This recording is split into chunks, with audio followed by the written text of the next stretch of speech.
De noviembre y titulamos nuestra columna de hoy día 703, Milei y la convertibilidad abreviada. La frase, la historia no se repite pero rima, atribuida al escritor Mark Twain, expresa que los hechos del pasado no regresan de manera idéntica, pero sí reaparecen con algunos parecidos significativos. Ahora que el ministro de Economía Caputo sostiene que mantendrá la banda del dólar, lo que esencialmente termina siendo un dólar fijo, porque nadie imagina que puede ir al piso de la banda y solo cuenta el techo de 1.500 con su actualización mensual, en diálogo con distintos entrevistados surgió la idea de que el gobierno es, el actual, una especie de convertibilidad abreviada, es decir, una suerte de rima de aquel periodo del menemismo en el que la paridad entre el dólar y el peso, conocida justamente como convertibilidad, daba estabilidad económica a cambio de recesión, y ese esquema generaba que aunque no pocos cayeran en la pobreza, parte de la clase media mejorara su capacidad de consumo. Obviamente la recesión vino bastante después, primero no hubo recesión. Todo sostenido primero sobre la base del ingreso de divisas, en aquel caso producto de las privatizaciones, de las empresas públicas, y acabado ese recurso, luego el endeudamiento externo, que a largo plazo era insostenible.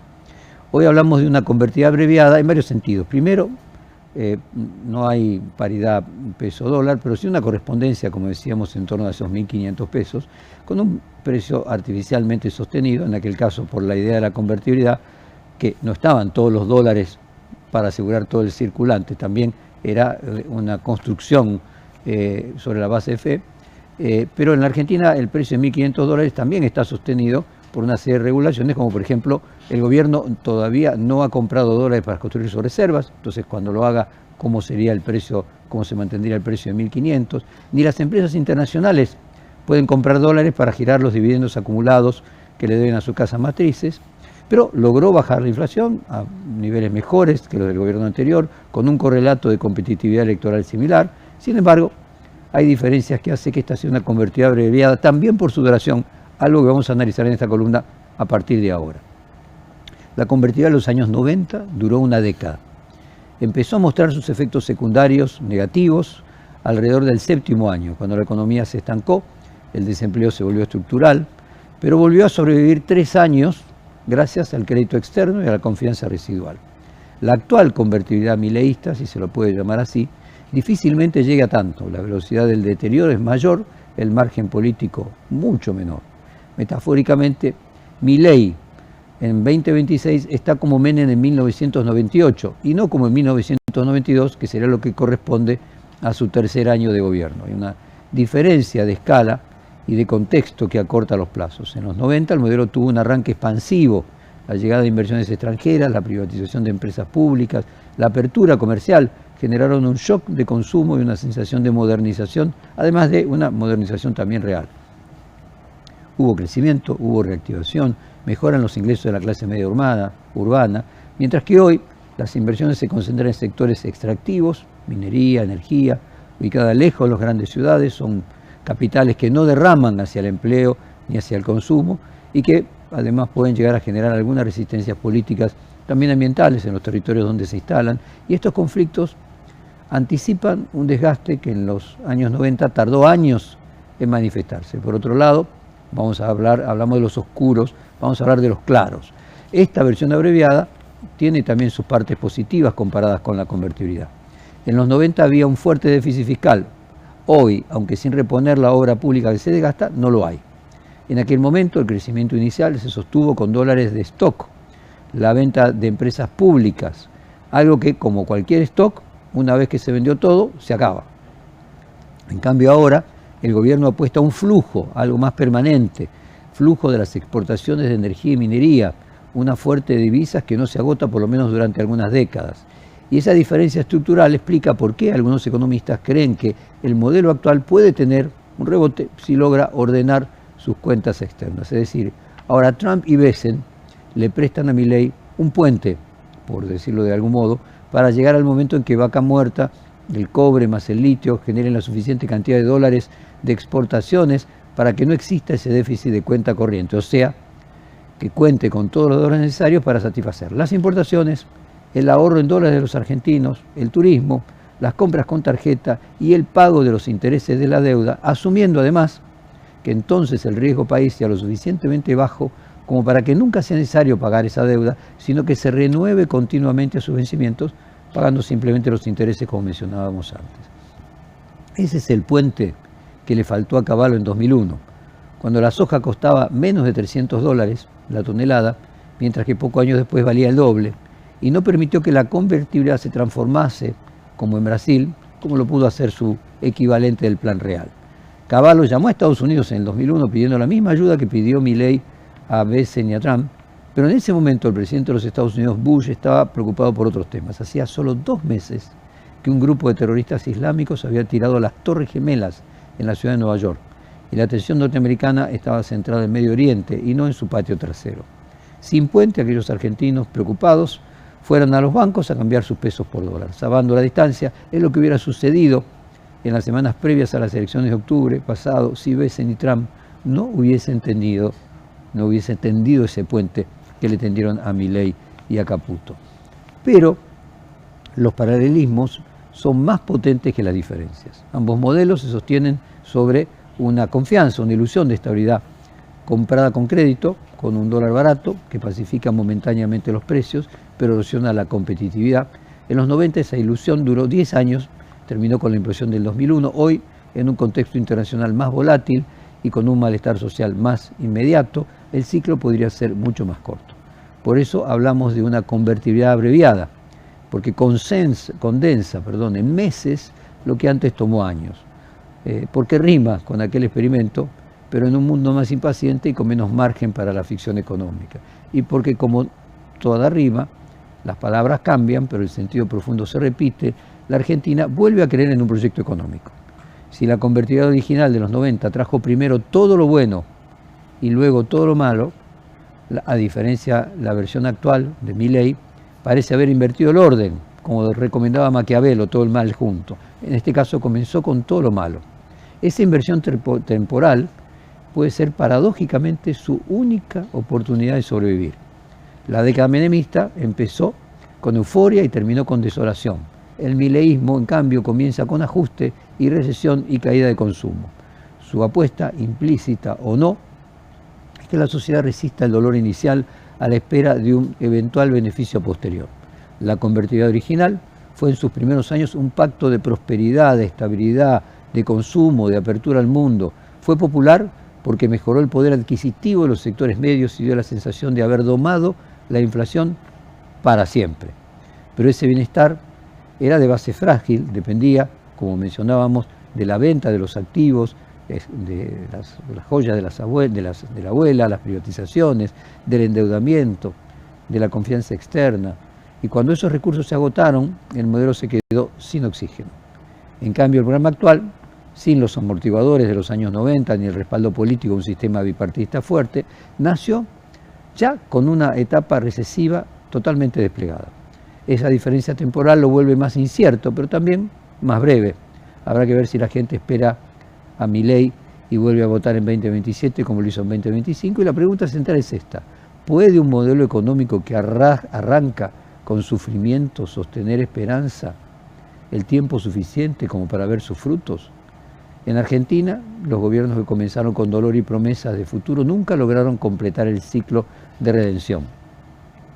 Pero esta vez hay un matiz. La sociedad parece estar dispuesta a tolerar más, quizás porque el miedo a volver atrás sigue siendo más fuerte que el malestar presente. Ahora es cuando entendemos mejor la centralidad que para el gobierno tiene su llamada batalla cultural. Si logra convencer a una mayoría social, o por lo menos a una primera minoría, de que todo lo que vino antes de Milei, salvo justamente Menem, es una historia de decadencia, de socialismo, y que esta es la última oportunidad para la Argentina de salir de las garras de una casta de políticos empobrecedores, los márgenes de esperanza serán mayores. Hay una hipótesis benigna, según la cual el hecho de que la convertibilidad mileísta sea abreviada puede ser en el fondo muy positivo. Una versión corta de dólar barato que permita luego una salida no traumática, como la de Brasil, que consiguió a fines de los 90 poder salir de esa encerrona, manteniendo una estabilidad macroeconómica que dura hasta hoy, 3 décadas después. Si el equilibrio fiscal y la baja inflación logran consolidarse como legados estructurales, el próximo gobierno podría reintroducir cierta flexibilidad sin romper todo el esquema. Sería en términos históricos una transición más madura, una Argentina que aprende a corregir sin destruir. Ya que nombramos a Brasil, podemos preguntarnos cómo salió el país vecino de su versión de la convertibilidad, el llamado Plan Real. A comienzos de los años 90, Brasil vivía atrapado en una hiperinflación crónica que devoraba salarios y gobiernos. Entre 1980 y 1993 el país había tenido 5 planes económicos fallidos. Recién en 1994, bajo la conducción de entonces ministro de Hacienda Fernando Henrique Cardoso, surgió un programa que cambiaría el curso de la historia reciente, el Plan Real. Fue en cierto modo la versión brasileña de la convertida argentina, aunque más flexible y menos dogmática.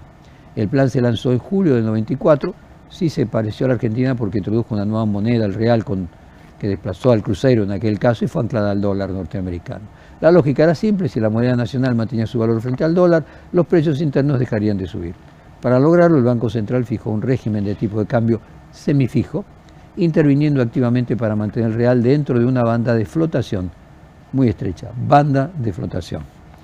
El resultado inmediato fue espectacular. El país donde la inflación había superado el 2000% anual, los precios se estabilizaron en cuestión de meses. El poder adquisitivo de la población aumentó, la clase media recuperó la confianza y Cardoso convirtió en símbolo de estabilidad. Fue electo presidente a fines de ese año, 1994. El milagro brasileño era celebrado en Washington, citado como ejemplo de ortodoxia responsable, aunque vamos a decir tenía 2,5% de déficit fiscal sobre el Producto Bruto. Pero debajo de la superficie ordenada se acumulaban desequilibrios. El dólar barato estimuló el consumo, la importación de bienes, pero redujo la competitividad industrial, el déficit fiscal se mantuvo alto, el endeudamiento externo creció para sostener el tipo de cambio, era una convertibilidad blanda, sostenida por el flujo constante de capitales extranjeros y la confianza en que el Banco Central podía seguir interviniendo. Cuando en 1997 y 1998 estallaron las crisis de Asia y Rusia, los capitales comenzaron a retirarse de los mercados emergentes y Brasil, como Argentina, sintió el golpe. Algo muy parecido a lo que le sucedió a Macri en 2018. Las reservas internacionales cayeron a un ritmo alarmante. El país se vio obligado a pedir un rescate al Fondo Monetario Internacional.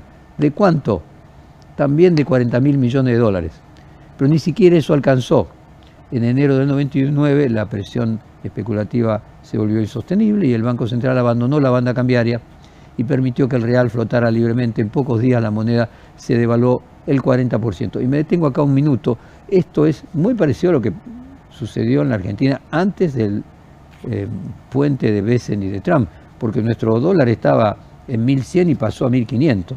O sea, probablemente tuvimos la misma devaluación que tuvo Brasil en su salida del real de una manera más disimulada. Sin embargo, en el caso nuevamente de Brasil, a diferencia de la Argentina del 2001, Brasil logró la salida ordenada. Cardoso mantuvo el poder, el sistema financiero resistió, el país adoptó un nuevo régimen de política económica basado en metas de inflación, superávit fiscal primario y flotación cambiaria administrada. La devaluación trajo un breve rebote inflacionario, pero pequeño, y el país recuperó rápidamente la estabilidad y, lejos de colapsar la economía, volvió a crecer el año siguiente. El costo social fue menor y el trauma político limitado. En retrospectiva, el Plan Real fue una transición exitosa de una economía hiperinflacionaria a una economía de estabilidad. Tuvo la suerte de que pudo sobrevivir y por lo tanto enganchó el aumento del precio de la soja que no pudo enganchar Cavallo, es decir, de $250 a 500. Y en el caso de Brasil funcionó el Plan Real mientras tuvo respaldo político y reservas, y cuando éstas se agotaron, Brasil eligió ajustar a tiempo antes del colapso. Una decisión que marcó la diferencia con la Argentina, que intentó sostener la convertida hasta el final y terminó en una implosión.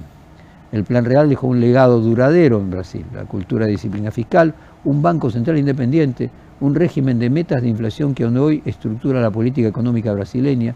Fue un modelo que, pese a sus desequilibrios, enseñó que la estabilidad podría sobrevivir a la devaluación si el gobierno tenía reflejos antes de caer.